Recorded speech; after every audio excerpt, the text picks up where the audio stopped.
nama aku Denisha Nazwa dari Prodi Manajemen. Di sini aku sebagai tutor kimia SS di ruang belajar. Kenalin juga, aku Putih Diandra Nandira dari Prodi Agronomi dan Hortikultura. Aku sebagai writer kimia SS. Selamat menonton!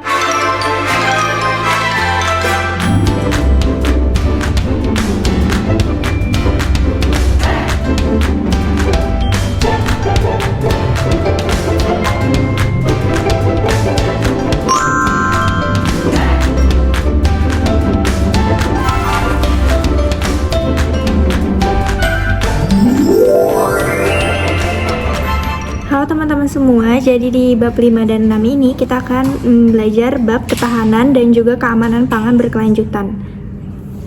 Materi yang akan kita pelajari yang pertama itu adalah pengertian ketahanan dan keamanan pangan, yang kedua pertanian untuk kehidupan, yang ketiga makromolekul dan nutrisi pangan, yang keempat tren pertanian dan pangan di masa depan, dan yang terakhir bisnis produk halal dan autentikasi halal. Materi selanjutnya pengertian ketahanan dan keamanan pangan. Pangan itu adalah kebutuhan dasar dan hak asasi manusia yang berperan penting dalam kehidupan suatu bangsa. Undang-undang pangan itu ada di Undang-Undang Nomor 7 Tahun 1996 tentang pangan. Ketersediaan pangan itu harus lebih banyak dari kebutuhan, karena jika ketersediaan pangan itu lebih sedikit dari kebutuhan, itu bakal menciptakan ketidakstabilan dalam bidang ekonomi, sosial maupun politik. Selanjutnya ketahanan pangan. Ketahanan pangan adalah ketersediaan pangan yang cukup dan sesuai untuk hidup sehat, aktif, produktif secara berkelanjutan bagi negara hingga perseorangan. 3 komponen dari ketahanan pangan itu ada ketersediaan pangan, akses pangan, dan pemanfaatan pangan. Selanjutnya ada kedaulatan, kemandirian, dan keamanan pangan. Kedaulatan pangan sendiri itu adalah hak negara dan bangsa yang secara mandiri menentukan kebijakan pangan. Jadi intinya itu kedaulatan pangan itu adalah hak negara untuk membuat kebijakan pangan. Yang kedua itu ada kemandirian pangan. Kalau kemandirian ini berarti kemampuan negara dan bangsa dalam memproduksi pangan yang beraneka ragam dari dalam negeri. Selanjutnya ini ada keamanan pangan. Keamanan pangan adalah kondisi dan upaya yang diperlukan untuk mencegah pangan dari kemungkinan cemaran dan kontaminasi. Selanjutnya ada ketersediaan pangan. Ketersediaan pangan adalah kemampuan memiliki pangan yang cukup untuk kebutuhan dasar. Ketersediaan pangan ini didapat dari hasil produksi seperti pertanian, pertukaran, ekspor impor, dan juga distribusi. Faktor-faktornya itu ada 9 faktor: kepemilikan dan penggunaan lahan, jenis dan manajemen tanah, manajemen pertanian, pemanenan, perubahan iklim, pemanfaatan lahan, air, dan energi, 7 alih fungsi lahan, 8 penyimpanan, pemrosesan, transportasi, pengemasan, dan pemasaran bahan pangan, dan yang terakhir itu infrastruktur. Selanjutnya itu ada akses pangan. Akses pangan itu kemampuan memiliki sumber daya secara ekonomi maupun fisik untuk mendapatkan bahan pangan yang bernutrisi. Faktor-faktornya itu kemampuan dari rumah tangga untuk membeli, mengalokasikan bahan pangan. Yang kedua itu selera individu atau rumah tangganya.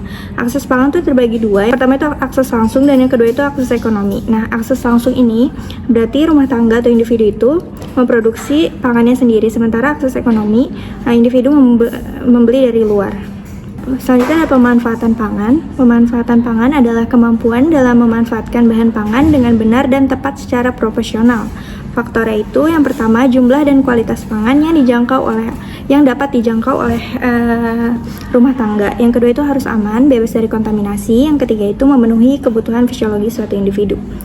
Pemanfaatan pangan itu meliputi penyiapan dan proses. Nah, penyiapan dan proses ini contohnya ketika suatu rumah tangga itu memilih untuk merebus sayuran dibanding menggorengnya karena itu gizinya lebih bagus. Yang kedua itu fasilitas kesehatan, yang ketiga kualitas sanitasi, dan yang keempat edukasi nutrisi. Terdapat tantangan untuk mencapai ketahanan pangan. Yang pertama itu ada degradasi lahan, yaitu penurunan kesuburan tanah dan penurunan hasil. Jadi disebabkan oleh erosi tanah dan juga desertifikasi. Erosi tanah itu angin meniupkan lapisan tanah atas yang kering. Sementara desertifikasi adalah degradasi lahan kering akibat perubahan iklim dan juga aktivitas manusia. Tantangan selanjutnya itu ada dari hama dan penyakit. Contohnya itu pada karat batang. Jadi di karat batang itu ada penyakit Serralia akibat dari Pucina graminis. Jadi dia ada corak seperti ini dah. Upaya untuk membasmi hamanya itu dengan mengembangkan gandum tahan UG99. Selanjutnya ini tantangan selanjutnya adalah krisis air global. Seperti yang kita tahu, untuk pangan sendiri pasti membutuhkan banyak air. Nah, di masa sekarang ini penurunan muka tanah di beberapa negara itu meningkat karena penggunaan yang berlebihan. Contohnya tuh di reklamasi padang pasir dan perubahan lembah Inca di Peru untuk produksi asparagus. Tantangan selanjutnya itu ada perubahan iklim. Saat ini tuh cuaca ekstrim tuh menyebabkan kekeringan atau juga banjir yang nantinya akan mempengaruhi produksi dari pertanian, yang mengakibatkan produk pertanian tuh menjadi langka dan demand-nya naik dan harga pangannya menjadi lebih mahal. Dampaknya rumah tangga menjadi tidak bisa membelinya lagi. Jadi perubahan produktivitas, gaya hidup, ekonomi dan juga infrastruktur. Tantangan selanjutnya itu ada di konservasi atau alih fungsi lahan. Dari pertanian ke non pertanian, seperti sekarang ini kan sudah banyak lahan sawah yang berubah menjadi perumahan karena kebutuhan rumah. Jadi alih fungsi dari pertanian ke non pertanian. Selanjutnya ini ada pertanian untuk kehidupan. Jadi faktor-faktor pertumbuhan tanaman itu sangat ditentukan oleh kesuburan tanahnya. Tanah itu adalah campuran dari partikel besar, yaitu campuran pasir, dengan partikel kecil, yaitu pasir batuan halus dan tanah liat. Nah, struktur vertikal tanah itu ada 3. Yang pertama itu topsoil, yaitu ketebalannya bervariasi, umumnya itu kurang lebih 2 meter, dan di sana itu tempat akar menyerap hara. Di topsoil ini terdapat campuran pasir batuan halus, dan tanah liat. Yang kedua ini adalah subsoil. Di subsoil ini kebanyakan tanah liat dan ketebalannya itu 1 meter. Sementara yang terakhir ada substratus atau lapisan paling bawah. Dia itu tempat proses pelapukan batu menjadi tanah dengan bantuan air. Selanjutnya ada unsur esensial pada tanaman.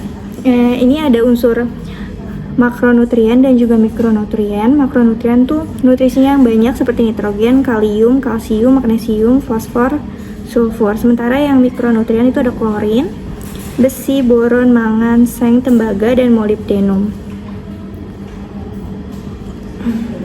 Kita akan membahas fungsi sumber defisiensi unsur hara. Defisiensi ini artinya dampak ketika kekurangan. Yang pertama itu ada unsur hara nitrogen. Dia itu berfungsi untuk pembentukan klorofil, sumbernya dari gas nitrogen. Ketika kekurangan nitrogen, daun akan menjadi kuning di tumbuhan. Yang kedua itu fosfor. Fosfor itu fungsinya untuk pembentukan asam nukleat, fosfilit, dan juga ATP. Fosfor ini sangat penting untuk pertumbuhan tanaman, sehingga jika tanaman kekurangan fosfor itu akan menghambat pertumbuhan. Selanjutnya kita ada unsur hara kalium. Kalium itu fungsinya untuk mengaktifkan enzim untuk fotosintesis dan pernapasan. Sumbernya itu dari pelapukan batu dan bahan tumbuhan yang busuk. Ketika kekurangan kalium, jaringan tumbuhan akan mati. Selanjutnya ini adalah ion kalsium. Ion kalsium itu fungsinya untuk pembuatan dinding sel. Ketika tumbuhan kekurangan kalsium, ujung daunnya akan kering atau mati dan tunas tumbuh abnormal. Yang kelima ada sulfur. Sulfur itu fungsinya untuk pembentukan asam amino, pertumbuhan tunas, dan pembentukan bintil akar. Ketika tanaman kekurangan sulfur, dia akan berwarna kuning, kerdil, dan perkembangannya menjadi lambat. Unsur hara yang keenam itu adalah ion magnesium yang berfungsi untuk pembentukan klorofil. Ketika tanaman itu kekurangan magnesium, daunnya akan menguning dan juga fotosintesis akan terganggu. Selanjutnya ada pengendalian penyakit tanaman. Nah, ada 3. Yang pertama itu insektisida, itu untuk membunuh serangga. Jadi dia tuh berbahaya bagi manusia karena bisa menyebabkan kerusakan hati, gangguan hormon, dan juga iritasi mata. Nah, selanjutnya itu ada herbisida. Herbisida itu untuk membunuh gulma atau rumput liar. Dia ada 3 jenis. Yang pertama terazina, dia tuh toksik pada gulma umum, tetapi ada beberapa gulma yang tidak bisa disingkirkan oleh terazina. Yang kedua itu paraquat. Paraquat itu dia membunuh gulma pada fase pertunasan. Dan yang ketiga itu ada glifosat, yaitu herbisida non selektif. Artinya semua tanaman akan mati jika terkena glifosat. Nah, selanjutnya ada fungisida, dia itu untuk membunuh jamur yang biasanya ada di sayur dan juga buah. Contohnya tuh tiram. Selanjutnya kita akan membahas rantai makanan, akumulasi DDT, dan bahayanya. Nah, di sini ada rantai makanan. Rantai makanan ini fungsinya untuk mengetahui pola hubungan makanan dalam komunitas. Nah, ini ada yang pertama tuh ada produsen. Produsen tuh dia bisa memfotosintesis sendiri. Contohnya itu adalah fitoplankton dalam air. Nah, fitoplankton ini dia akan dimakan oleh primary konsumen, yaitu zooplankton. Nah, zooplankton akan dimakan oleh secondary konsumen atau ikan-ikan yang kecil. Nah, ikan-ikan kecil ini akan dimakan lagi oleh ikan-ikan yang besar yang disebut sebagai tertiary konsumen. Nah, selanjutnya pada rantai makanan tertinggi itu ada yang namanya quaternary konsumen. Jadi dia tuh bisa paus orca, bisa elang dan lain-lain. Nah, dari rantai makanan itu ada yang namanya akumulasi DDT. DDT itu adalah peptisida yang beracun. Jadi air tuh akan ada DDT-nya karena dari peptisida di tanah dan mengalir ke air itu jumlahnya sedikit, tapi akan dimakan lagi oleh zooplankton, dimakan lagi oleh rantai-rantai di atas. Jadi semakin tinggi rantai makanannya, DDT-nya itu semakin meningkat. Jadi DDT konsentrasi di sini disebutkan bahwa dia akan meningkat 10 miliar kali dari rantai paling bawah ke rantai paling atas. Selanjutnya adalah makromolekul dan nutrisi pangan. Ada yang pertama itu namanya karbohidrat. Karbohidrat itu adalah sumber energi utama yang terdiri dari monosakarida, oligosakarida, dan polisakarida. Fungsi dari karbohidrat itu penyedia energi, komponen RNA dan DNA, dan juga struktur tubuh. Kalau kekurangan karbohidrat, tubuh itu bisa menjadi malnutrisi, jadi kolesterol tinggi, terus beresiko untuk terkena penyakit. Tapi kalau konsumsinya berlebihan itu bisa menyebabkan obesitas, diabetes, dan juga kolesterol tinggi. Selanjutnya akan membahas tentang lipid atau lemak. Jadi, lipid atau lemak adalah senyawa yang tidak larut air yang berfungsi sebagai sumber energi, penyusun membran sel, dan juga hormon. Lipid ini mempunyai ada jenisnya yaitu lipid sederhana, kompleks, dan steroid. Nah, di lipid ini ada namanya asam lemak esensial yang penting untuk sel, sistem saraf, dan juga imun. Nah, di lipid juga itu ada gliserol yang manfaatnya untuk pelembab, bahan pangan, dan juga pengawet. Jika kekurangan lipid itu akan menjadi defisiensi vitamin, gangguan jantung, serta resiko cedera yang tinggi. Selanjutnya ini ada protein. Protein itu adalah biopolimer asam amino yang berfungsi dalam energi, pembentukan jaringan, enzim, hormon, dan pertahanan tubuh. Kelebihan protein ini dapat menyebabkan bau mulut, obesitas, gangguan ginjal, serta resiko penyakit jantung. Ketika kekurangan protein dapat menyebabkan rambut rontok, kulit pucat, infeksi, dan juga malnutrisi. Selanjutnya ada asam nukleat. Asam nukleat itu adalah polimer nukleotida yang terdiri dari DNA dan juga RNA. Nah, asam nukleat ini berperan dalam pewarisan sifat, ekspresi genetik, serta produksi energi. DNA ini memiliki struktur heliks ganda dengan pasangan basa komplementer. Dalam pandemi COVID, asam nukleat itu digunakan untuk diagnosis dan juga pengobatannya. Selanjutnya ini ada hormon dan enzim. Perbedaannya, jadi hormon itu adalah zat pengatur yang mengontrol fungsi tubuh, sementara enzim itu adalah katalis yang mempercepat reaksi biokimia. Nah, di sini disebutkan bahwa hormon itu berat molekulnya umumnya itu rendah, sementara enzim itu relatif lebih tinggi. Nah, hormon itu dapat difusi melalui membran sel, sementara enzim itu tidak dapat berdifusi melalui membran sel. Hormon ini akan rusak setelah menjalankan fungsinya, sementara enzim itu tidak berubah dan masih bisa digunakan kembali. Hormon juga pH-nya itu stabil, sementara enzim itu dipengaruhi oleh suhu dan juga pH. Ini ada cara kerja enzim. Pertama itu, substrat itu akan masuk ke sisi yang aktif, kemudian enzim ini mengalami perubahan dan membentuk kompleks substrat enzim. Nah, dari ini terbentuk reaksi kompleks enzim produk, dan jadi dia membentuk produk di tahap selanjutnya. Dan setelah itu produknya itu akan meninggalkan sisi aktif dan kembali lagi seperti semula. Oleh karena itu disebutkan bahwa enzim itu tidak berubah setelah digunakan, jadi bisa digunakan berulang dan tidak rusak. Selanjutnya ini ada berbagai macam vitamin dan juga mineral. Ada vitamin A, fungsinya itu pembentukan pigmen penglihatan dan memelihara jaringan epitel. Sementara ketika kekurangan vitamin A itu akan menyebabkan rambut senja dan juga kulit kasar. Nah, selanjutnya itu ada vitamin C. Vitamin C itu dibutuhkan untuk kolagen dan jaringan ikat. Ketika kekurangan vitamin C, kita tuh akan jadi sariawan, gangguan jaringan ikat, dan skorbut. Ada juga vitamin D, itu fungsinya untuk penyerapan kalsium. Ketika kekurangan vitamin D, kita akan riket dan gangguan tulang. Nah, selanjutnya itu ada berbagai macam mineral. Ada mineral makro dan juga mineral mikro. Makro itu contohnya yang aku ambil itu ada kalsium. Nah, kalsium itu fungsinya untuk pembentukan tulang dan gigi dan juga merangsang kontraksi otot. Sumbernya itu bisa dari keju, susu, tepung, tulang, dan juga kacang kedelai.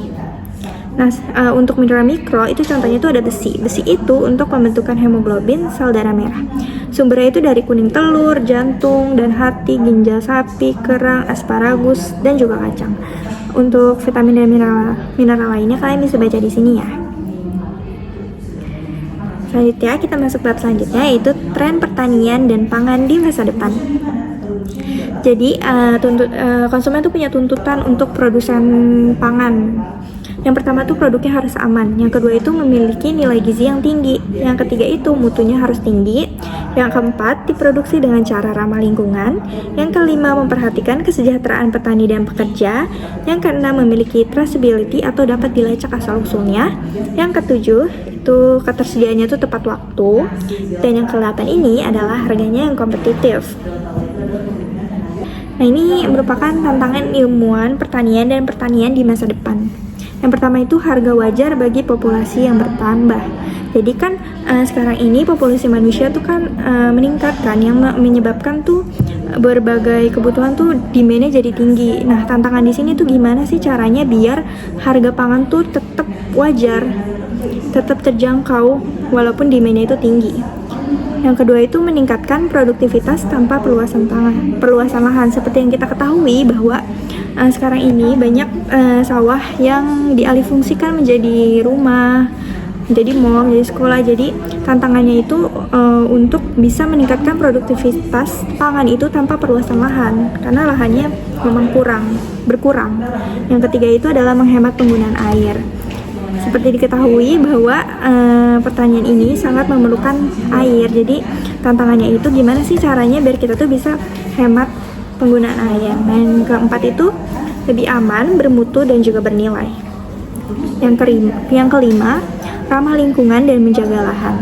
Ramah lingkungan dan menjaga lahan ini bisa dengan cara untuk mengurangi pestisida bahan kimia. Dan yang keenam itu menjamin ketersediaan meski musiman. Yang ketujuh, meningkatkan kesejahteraan petani. Yang kedelapan, meningkatkan daya saing global. Selanjutnya ini ada rekayasa genetika. Jadi rekayasa genetika atau tanaman transgenik ini itu tanaman yang direkayasa secara genetika dengan menyisipkan gen dari spesies lain yang akan mempunyai sifat yang lebih baik, sifat tertentu, sifat yang diinginkan. Nah, ini contohnya itu adalah jagung beta nih, jagung pakai sel beta. Jadi ada sel beta, dia tuh diambil gennya untuk protein beta. Nah, gen untuk protein beta. Nah, setelah itu gennya itu akan dimasukkan ke dalam DNA jagung, dalam sel jagung. Nah, sel tanaman jagung itu akan menghasilkan protein beta yang kemudian akan dimakan oleh serangga. Nah, sel beta ini bersifat toksik. Jadi jagungnya ini akan jadi resisten terhadap serangga tanpa menggunakan pestisida. Jadi lebih ramah lingkungan dan lebih tahan juga, lebih kuat. Selanjutnya adalah jenis pertanian. Jenis pertanian itu ada 3. Yang pertama pertanian konvensional, yang kedua pertanian konservasi, yang ketiga pertanian teknologi tinggi. Nah, pertanian konvensional itu paling banyak digunakan saat ini. Dia tuh menggunakan input yang eksternal seperti energi, pupuk, dan juga pestisida. Nah, pertanian konvensional ini bertujuan untuk meningkatkan produktivitas dan juga mutu. Pertanian konvensional itu berkembang dengan penelitian ekofisiologi dan juga teknologi. Nah, jenis kedua ini pertanian konservasi. Dia tuh berfokus pada pertanian yang bebas pestisida dan juga lebih ramah lingkungan. Petani konservasi ini mengandalkan mekanisme ekobiologi alam dan juga berusaha mempertahankan kelestarian alam. Nah, selanjutnya ini ada yang namanya pertanian teknologi tinggi. Jadi dia itu sangat produktif dengan mutunya tinggi, tapi dia tuh membutuhkan teknologi yang canggih dan juga input yang tinggi. Pertanian teknologi tinggi ini tidak bergantung alam dan mengutamakan efisiensi. Selanjutnya ini ada agroforestry. Jadi agroforestry ini adalah menggabungkan pohon dan juga tanaman pertanian untuk memanfaatkan ekonomi dan juga lingkungan. Manfaatnya itu untuk menjaga keanekaragaman hayati, menyerap karbon, meningkatkan kesuburan tanah, dan juga mendukung peternakan. Nah, dari agroforestry ini akan menciptakan pertanian organik, yaitu sistem holistik yang menjaga keseimbangan ekosistem tanpa bahan kimia sintesis. Tujuannya itu dia akan memproduksi pangan yang berkualitas, berkelanjutan, dan lebih ramah lingkungan. Nah, selanjutnya ini ada prinsip pertanian organik. Dia tuh prinsipnya mementingkan kesehatan, ekologi, keadilan, dan juga pelindungan. Kesehatan ini dia tuh akan menjaga kesuburan tanah, tanaman, hewan, dan juga manusia. Ekologi itu dia mengutamakan keseimbangan ekosistem alami, keadilan adil bagi petani, pekerja, pedagang, dan konsumen, dan yang terakhir perlindungan itu dia bertanggung jawab untuk generasi dan juga lingkungan. Selanjutnya ada di digitalisasi dan startup pertanian.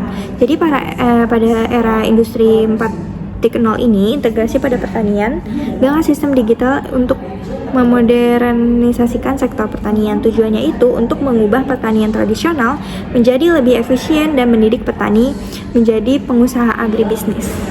Nah, ada juga startup pertanian. Dia tuh bisnis rintisan dari berbagai teknologi yang menghubungkan petani dengan distributor, bank, asuransi, hingga restoran.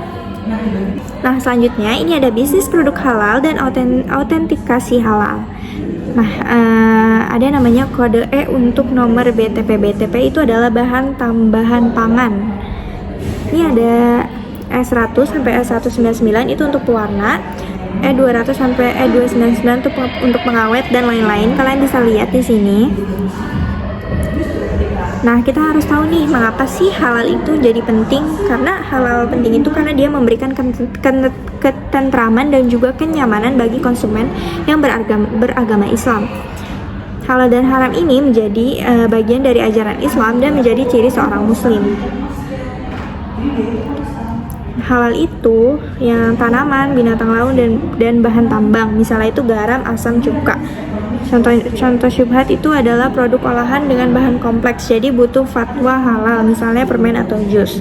Nah, kalau haram itu contohnya babi, bangkai, darah, alkohol, hewan buas atau menjijikkan, dan juga bagian tubuh manusia. Selanjutnya ini ada prinsip sertifikasi halal produk. Pertama itu adalah ketertelusuran atau traceability, jadi memastikan kehalalan bahan, fasilitas, dan proses produksi. Yang kedua itu adalah autentifikasi dan analisis laboratorium. Jadi itu yang mencegah kontaminasi bahan haram dalam produksi. Yang ketiga, sistem jaminan halal. Jadi akan menjamin keberlanjutan proses produksi halal. Nah, sertifikat halal ini berlaku 2 tahun dan dapat diperpanjang. Jika perusahaan itu memperoleh 3 kali status sertifikat sistem jaminan halal yang A, maka masa berlaku sertifikasinya diperpanjang menjadi 4 tahun. Selanjutnya kita akan bahas latihan soal. Kita baca ya. Nomor 1, perubahan iklim dapat menyebabkan cuaca ekstrim seperti kekeringan dan juga banjir, yang berpotensi mengurangi hasil pertanian dan meningkatkan harga pangan. Jika suatu wilayah mengalami kekeringan berkepanjangan, dampak yang paling mungkin terjadi dalam jangka panjang adalah A. Petani beralih ke komoditas yang lebih tahan terhadap kekeringan untuk mempertahankan produktivitas. Bisa jadi benar, tapi kita coba lihat pilihan jawaban lainnya.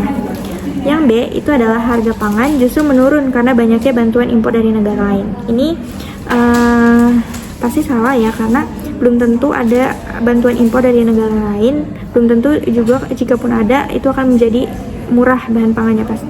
Karena demand-nya tinggi, otomatis harga pangannya naik. Yang C itu adalah produksi pangan meningkat karena petani menanam lebih banyak untuk mengatasi kelangkaan. C ini jelas salah ya, karena ini kan lagi ada cuaca ekstrim. Dia akan pastinya akan menurunkan produktivitas. Jadi dia produksi pangan tuh nggak akan mungkin meningkat.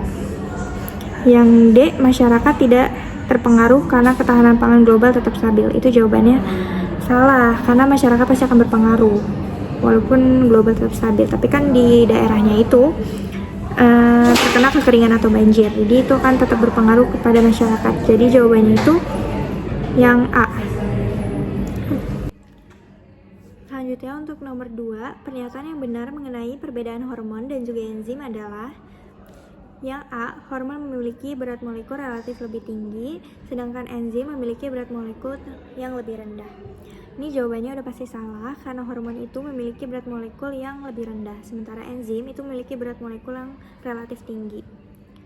Jadi terbalik. Yang B ini, hormon dapat berdifusi melalui membran sel, sedangkan enzim tidak. Ini jawabannya benar, tapi kita coba lihat jawaban lain. Yang C itu, hormon dan enzim tidak dipengaruhi oleh suhu dan juga pH. Jawabannya salah, karena enzim ini dipengaruhi oleh suhu dan pH. Yang D ini, hormon bekerja dengan meningkatkan laju reaksi, sedangkan enzim berfungsi sebagai sinyal dalam tubuh. Yang D juga salah, karena seperti yang kita lihat di sini, yang cara kerjanya itu, hormon itu sinyal melewati sel atau organ untuk mengatur fungsi tubuh, sementara enzim itu untuk meningkatkan laju reaksi kimia tanpa ikut bereaksi. Jadi jawaban yang nomor 2 yang D itu salah, karena terbalik. Jadi jawaban yang benar adalah B. Terima kasih sudah menonton. Sampai jumpa di video selanjutnya.